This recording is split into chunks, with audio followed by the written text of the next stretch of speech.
I would say, to me, one of the things I'd like people to know is that it's never too late to change, right? Even if you think you're X years old or you've been in this career X number of years, you can still make a change if you're not happy. And I have certainly done it many times in my career, and many times when a lot of people thought, why are you changing? You've been doing this for such a long time. Um, it's never too late, and it's never too late to at least think about it.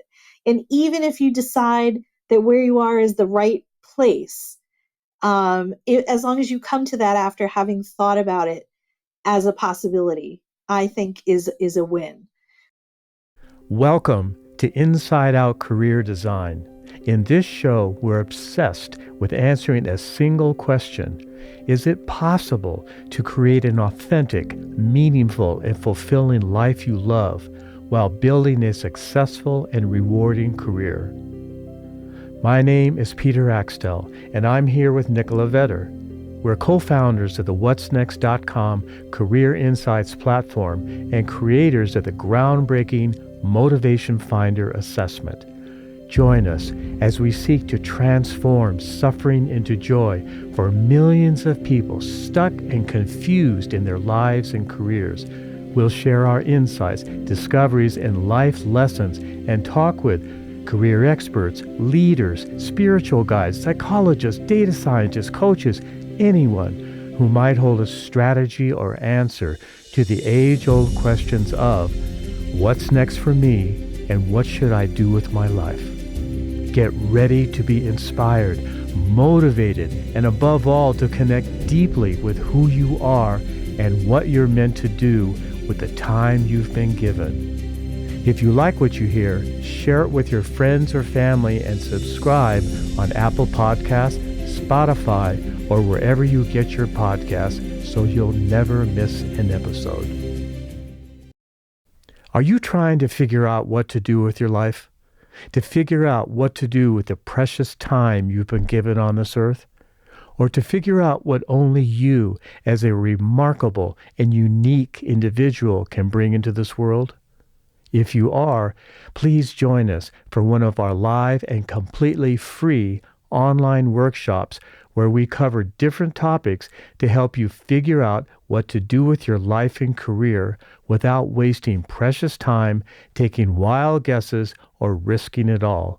To save your spot in our next live and free workshop, go to Whatsnext.com/workshops. We can't wait to see you there. Again, that's Whatsnext.com/workshops. Our guest today is Lynn DellaPietra. Lynn is a neuropsychologist with a PhD in clinical psychology. And the main reason we wanted to talk with Lynn is that she is a former student of ours. She came to us a few years ago when we were running the Midlife Reinvention program to help people stuck in midlife figure out what's next for them.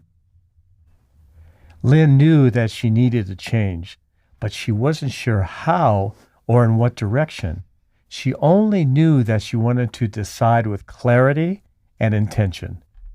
And what she found was a surprise.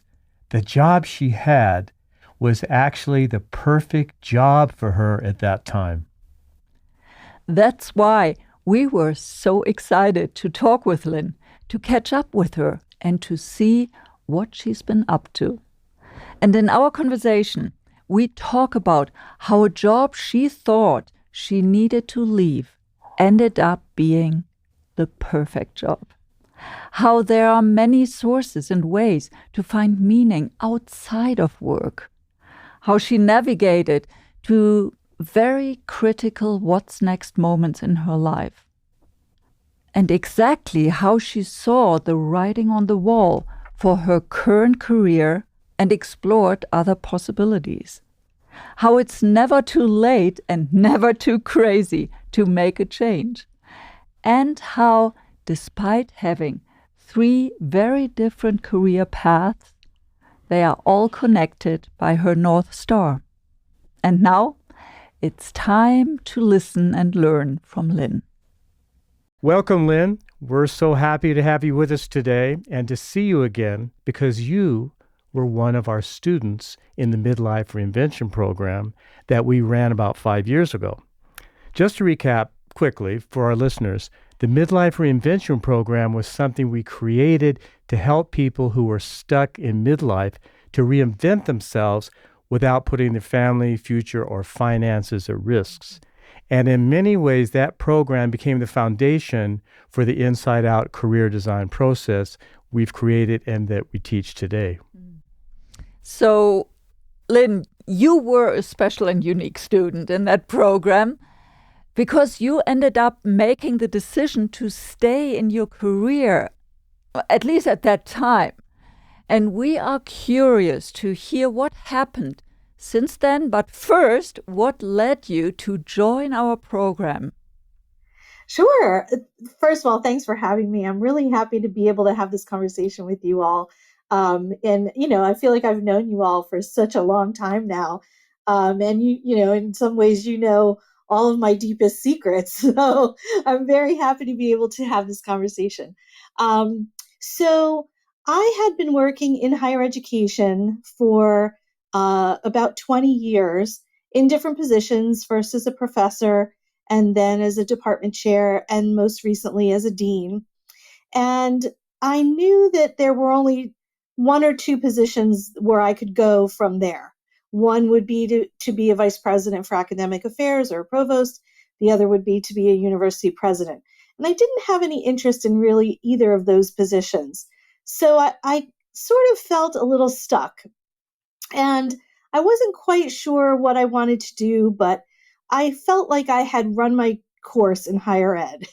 And my husband, coincidentally or fortuitously, happened to see an ad for the Midlife Reinvention program. And he said, I think you should look into this. This might be a really good way for you to explore what else you might do if you decide to leave higher education. So I remember vividly having this call with Peter in my office.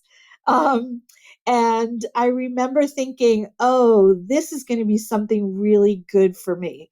I feel like I had spent a lot of my career moving from position to position, not necessarily with a lot of intention or with a lot of very far forethought. For example, I never made 5-year goals or 10-year goals for myself. I was kind of going along and the next interesting thing that would come up, I would say, I think I'm going to do that now. And so for me, the Midlife Reinvention program was a time to sit and really think and reflect in a way on my career that I had never done to that point. And what was the most interesting about that process is that through that process, I realized that the job that I had at the time was in many, many ways very close to my ideal job. And I remember having that conversation with Nicola and saying, wow, I had never really thought about it in this way. I had never really thought about what are my ideal characteristics of a job? What are the ideal situations that I would be working under? And then realizing that my position at the time was actually very close to that. And so that was what led me to decide to stay in my job for what I believe was about 3 years after we worked together.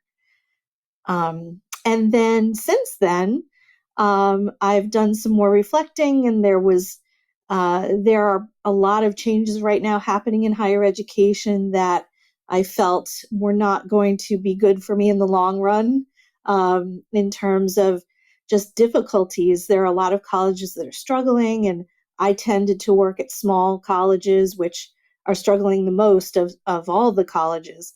And so I decided to switch gears and do something different, and that's how I ended up in executive search.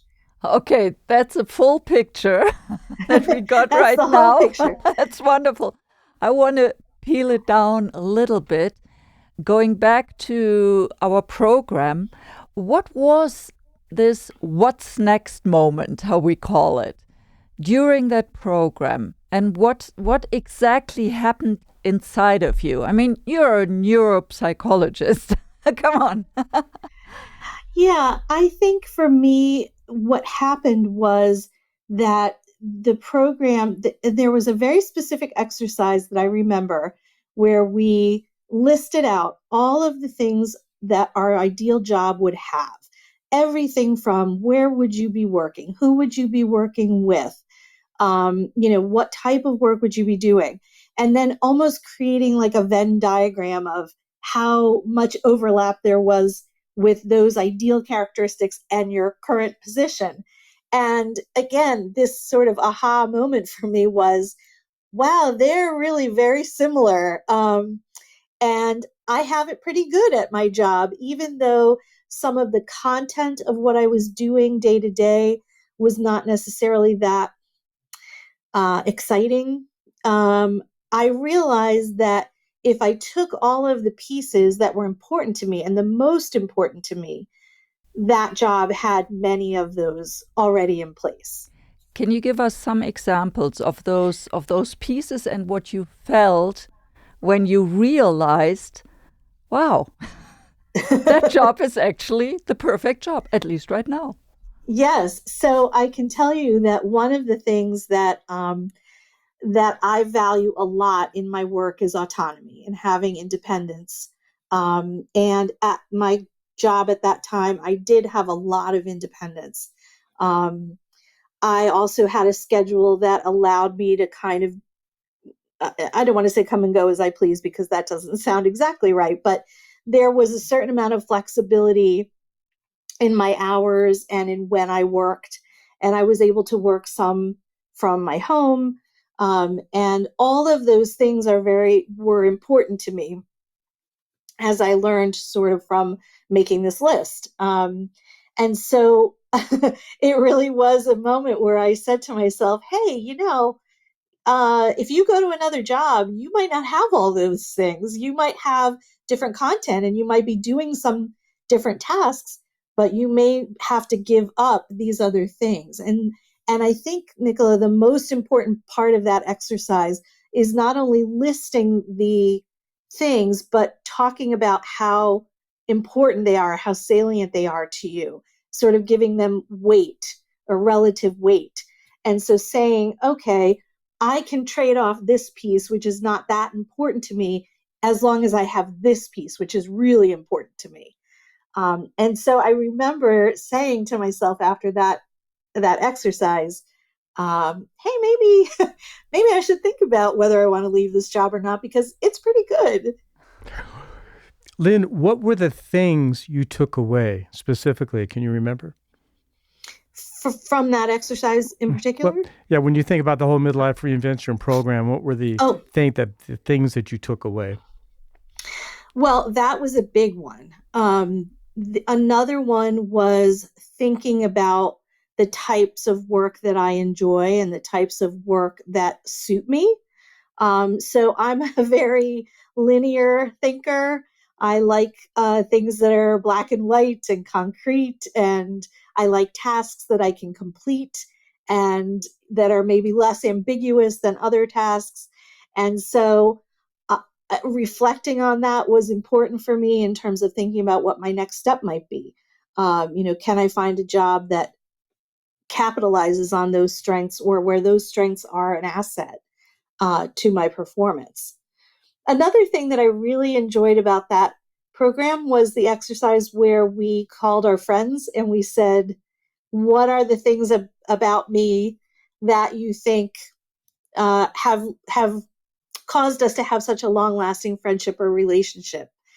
And just hearing those things um, illuminated some themes for me that my friends were saying similar things. And that made me think, oh, there must be something to that if everyone is saying something similar. And then how can that tie into what I do for a living? How can I capitalize on those characteristics in what I do? How did you, at this time in your life, find meaning?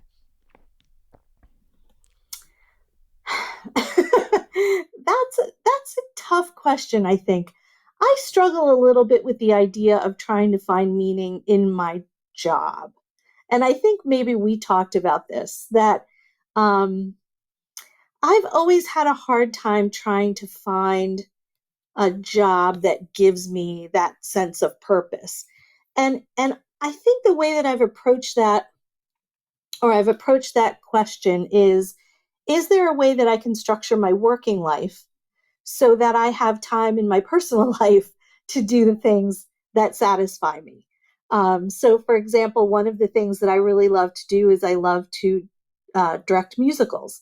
And there's a community theater near my home that I hadn't been able to work at for a while because my job was taking up so much of my time. And as I started to transition out of my job and into this new job, I've been able to do that more. And so I think that for me, I struggle a little bit with the idea that my job has to give me the meaning, if that makes sense. Absolutely. Meaning comes from different sources. So it's not only the job that gives you meaning, but if you are miserable in your job, then having meaning in your life is really, really difficult. Right, right. I remember at the time when you said about playing the piano and about creating events, and I remember that how you had a kind of a aha moment where you said, you know what, my job, I'm not getting it with my job, but I can get it in these other ways and blend the two of the things together. Exactly, That's a exactly. really good lesson for people. Yeah, because I think, sometimes if you're lucky enough to be in a position where you can search for a job and take time to find a job that gives you meaning, that's amazing. But a lot of people don't have that luxury, right? A lot of people have to put food on the table and they have to get whatever job they can so that their family can eat.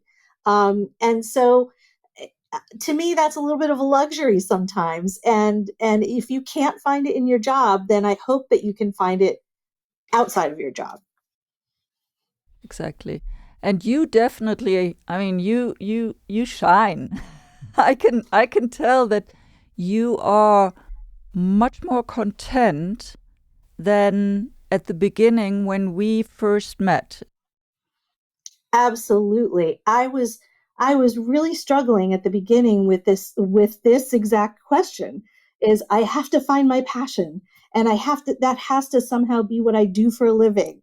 I That message is so pervasive and I do think sometimes that can be a damaging message because then you feel dysfunctional if you can't figure that out, right? Oh my gosh, not only do I have to figure out what my passion is, which can be a struggle for a lot of people and is and was a struggle for me as well.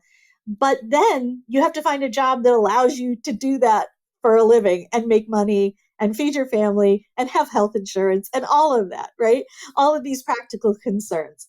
So I think that that can be a very difficult question. And I was struggling with all of that at the beginning when we first started working together.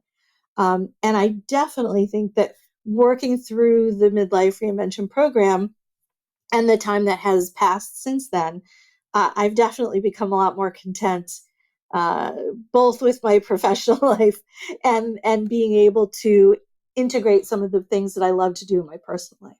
I'm so happy to hear that.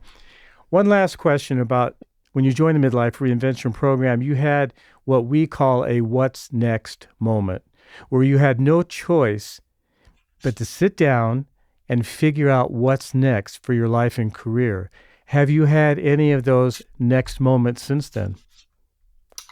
Well, yes. When I changed jobs from teaching and into executive search, that was a big what's next moment because it's a big pivot from the type of work I was doing to the new work. And so that was a big change. And I had to really think about, do I want to leave this area that I've been in for over 20 years to do something that I have very little knowledge about, other than some dabbling here and there where I was working with some people that I knew. But that was a huge what's next moment in terms of I'm gonna jump and hope that there's a net there, you know. You said when we last spoke that you saw the writing on the wall and shifted into executive search. Yes. So, what exactly is it that you saw? What caused you to shift, Well, really? it was really it's a situation that's happening in higher education broadly across the country, which is that there are fewer 18-year-olds who are going to college because there are fewer 18-year-olds generally than there were. And coming up in 2024, 2025, there's something that people in higher education are calling the demographic cliff, which is a very steep drop off in the number of babies that were born 18 years ago. And so what's going to happen is all of the colleges that are struggling now for enrollment are going to be struggling even more because there are fewer students and everyone's going to be competing for this reduced shrinking population of 18-year-olds. So to me, that meant that my job was going to be getting more difficult and that it was going to require some types of work and thinking that I don't particularly think are my skill set. Um, thinking about creative ways to bring students into a college. you know, I probably could have done it if I had done a lot of reading and worked with people, but it was something that I knew was going to cause a lot of stress because if you can't bring students in, people aren't going to have jobs. So I just saw that my job was probably going to get a lot more stressful. And I was not really excited about that, to be totally honest. And so I started to think about what else I could do um, that would be a complete shift from being a dean or a professor. How did you go about doing that? Well, I'll tell you, it was I put a big, and I'm looking at it as we speak. I put a big piece of white butcher paper on my bedroom wall, and I wrote everything that I could think of on this paper.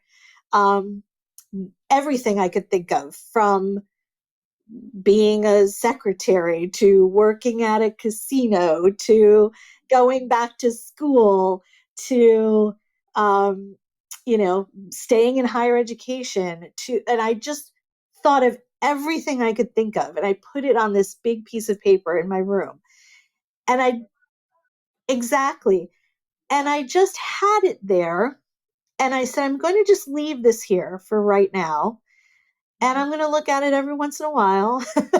And then I started to kind of go through that list and say, this is not realistic right now. This is maybe for when I retire, you know. And then I whittled it down to some potential things. And then I just talked to as many people as I could think of who were connected to that line of work. I put out a lot of connections in LinkedIn. I talked just to everybody I could think of. And I even put out on Facebook a couple of times, I'm thinking about this. I mean, one of them was event planning. I put out, I'm thinking about event planning. Does anybody have anyone that they know that who I could talk to? And I talked to as many people as I could talk to. And it's amazing what will happen if you put that stuff out into the universe. People will appear in your life, and you maybe won't know why they're there at the time, but later you'll look back and you'll say, that was why I talked to that person. Lynn, how many topics or possibilities were on this piece of butcher paper, and how long did it sit up there marinating while you were looking at it every day? I'm going to say there were about 20 things on that list. And it sat on my wall for probably 2 years. Because even though I have changed jobs and I've even changed careers a couple of times in my life. I'm not I'm going to just jump without looking kind of person. I need to know that the move is going to be secure, it's going to be safe, it's going to be, not going to put my family in financial jeopardy.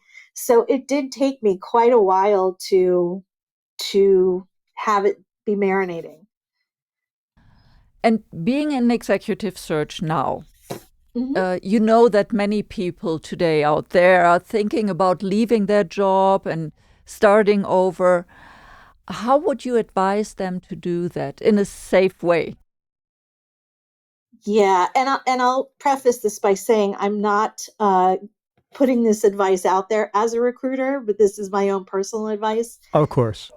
I would say that I would start with the brainstorming, right? I would start by thinking of all of the possible things that are not only what you're doing now, but are related to what you're doing now, or are related to what you would like to be doing or what you love to do. So, as an example, one of the things that I love about doing musicals is I love the casting process. And I've always thought about a career in casting. So, I put out on Facebook, does anybody know anybody in this world?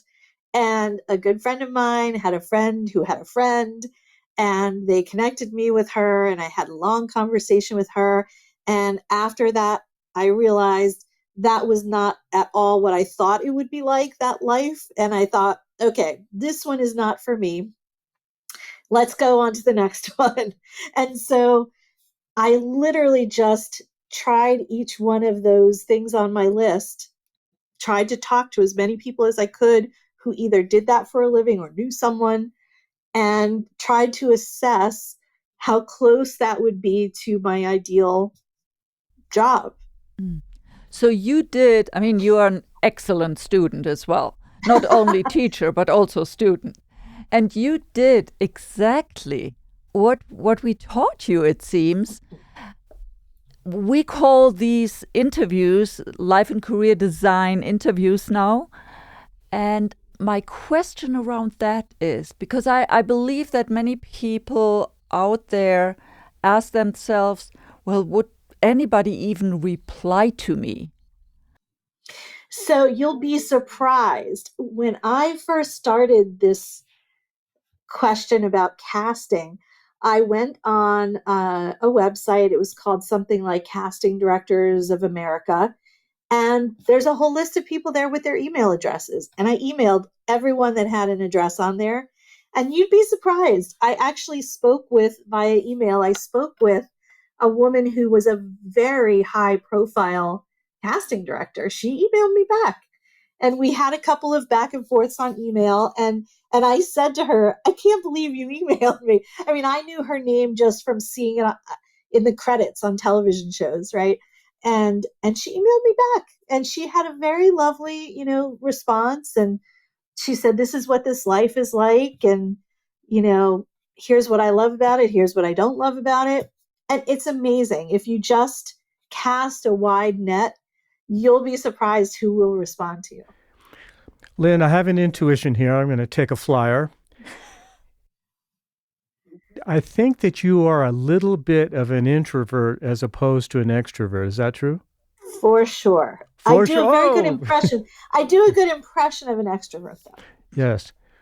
But what I would like for you to speak about for the thousands of people who are introverts, the kind of actions you take, which is kind of against how you naturally might want to be because you're an introvert. Can you speak a little bit about that? That'd be interesting. Well, the internet is a wonderful thing, Peter, because you can be an extrovert on email and it really doesn't cost you anything, right?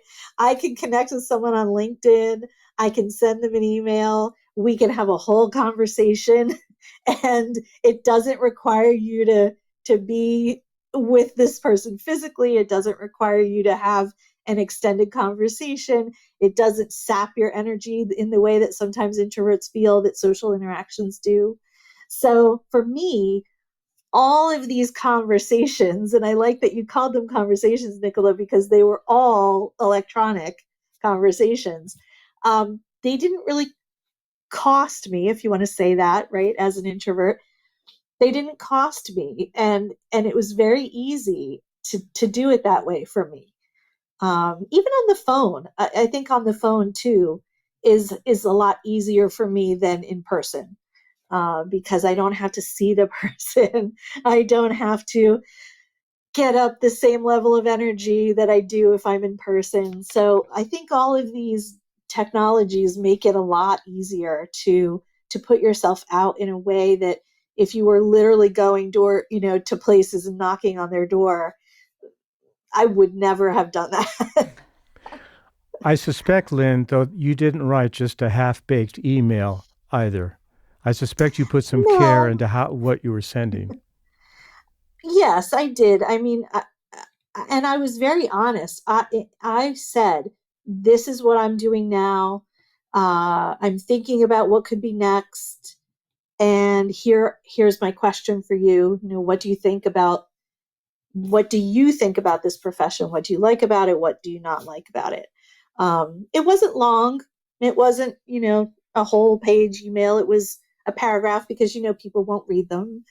Uh, and I just kind of got to the point, and a lot of people responded and said, "Wow, you're a professor, and now you want to do casting," and so they were reading it and they were interested. So yeah, I mean, I tried to make it at least eye catching, the email, so people would read it, but short.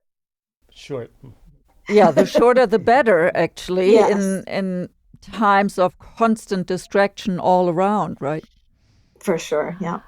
And did you meet one single person for coffee or in person, or was everything online? Well, as I got further into the process and sort of left casting to and realized that was not going to be it, when I started to zoom in on executive search, then yes, I did. And again, this was just literally, I mentioned it to someone. It was my sister. I mentioned to my sister, "Oh, I think this might be a place I could work." She said, "Oh, that's interesting. I have a friend who does that in Philadelphia." And I said, "Oh, okay."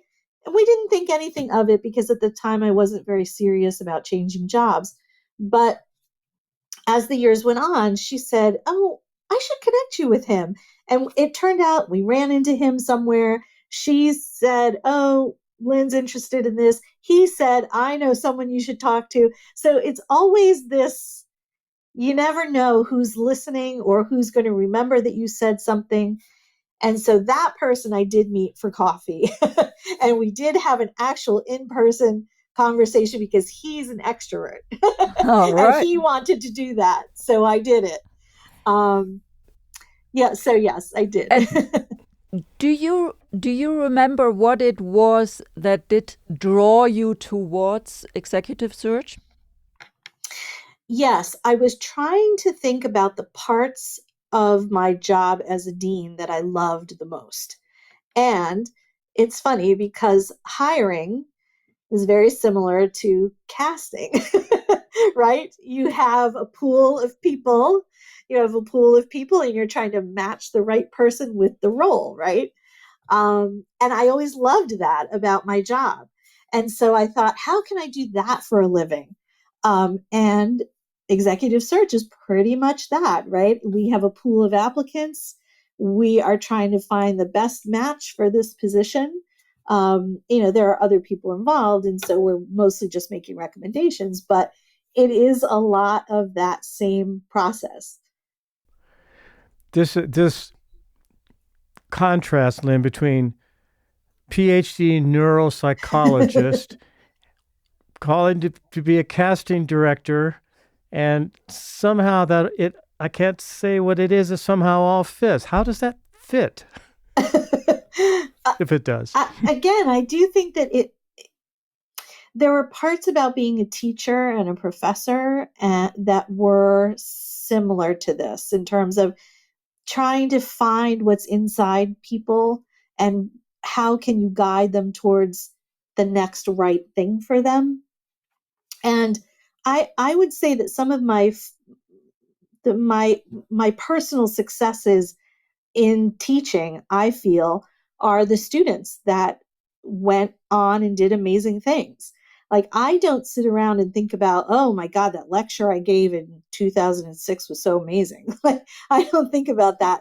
I think about, wow, I have several students who went on and got their PhDs. I have several students, many students who went on and got master's degrees, who are successful people, who are loving what they do, who are helping people. Those to me are the successes that I feel I have had in my career. And part of that is trying to point people in the right direction, right? And so I feel like that's maybe the thread that goes through casting, musicals, right? This person would be really well suited to this role, and executive search. This person would be really well suited to this position. So I think that's the link. This sounds a little bit like you're a great connector as well. Yes. And I think that when we did the North Star exercise, that was my North Star, was trying to guide people towards their potential and towards, places where they could do great things. I remember a conversation we had when you were talking about your students in a very self-effacing way. And it was something about how your students, you inspired them in some way. They felt very seen, which is, I think that's what you embody. You just have this, you're just a blast to be around, because I think you lift up other people. I think that's one of your superpowers, I think. But for real, that's very beautiful as a teacher to help with other students. Yeah. And that's actually one of the themes that came out in my conversations with my friends as well, that they enjoyed being around me because I have a positive energy. I try to lift them up. And so, yeah, I think you're right, Peter. Mm-hmm. Wonderful. Now, we are nearly at the end here, but is there anything that we didn't touch on that you really want our audience to know? I would say, to me, one of the things I'd like people to know is that it's never too late to change, right? Even if you think you're X years old or you've been in this career X number of years, you can still make a change if you're not happy. And I have certainly done it many times in my career, and many times when a lot of people thought, why are you changing? You've been doing this for such a long time. Um, it's never too late, and it's never too late to at least think about it. And even if you decide that where you are is the right place, as long as you come to that after having thought about it as a possibility.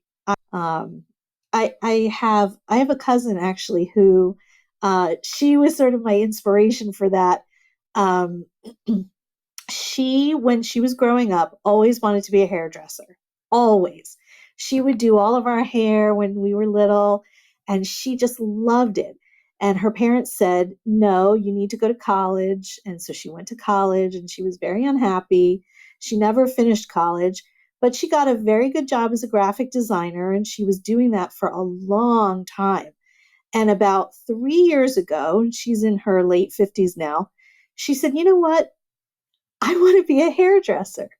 And she left her job and she went to hairdressing school, and everyone thought she was insane because she had this very good job and she was making good money. And she said, you know what? I never got to pursue that dream, and now that's what I want to do. And she did. And her classmates voted her the graduation speaker. And she gave this amazing speech about how it's never too late. And I was talking with her, maybe it was last Christmas. I saw her and I said, you're a huge inspiration for me. This idea that you could do this and make this leap is incredible. And so I just want people to know that, like, you don't have to feel stuck. And if you're going to stay where you are, at least do it after reflecting on other potential things that you could do.